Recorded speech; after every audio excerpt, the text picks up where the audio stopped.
Everyone says get a crypto wallet, but almost no one explains what it actually is. So here it is, in plain English.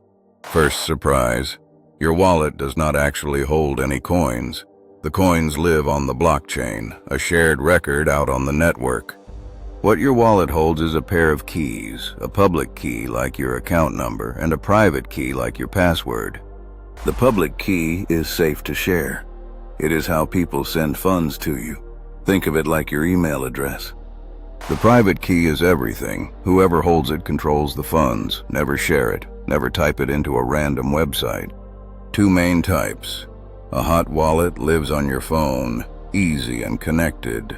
A cold wallet stays offline on a device, safer for larger amounts. When you set one up, you get a recovery phrase.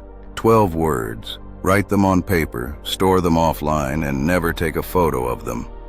That is a crypto wallet, honestly explained. Hold your keys, guard your phrase, and you hold your money. Keep learning the smart way.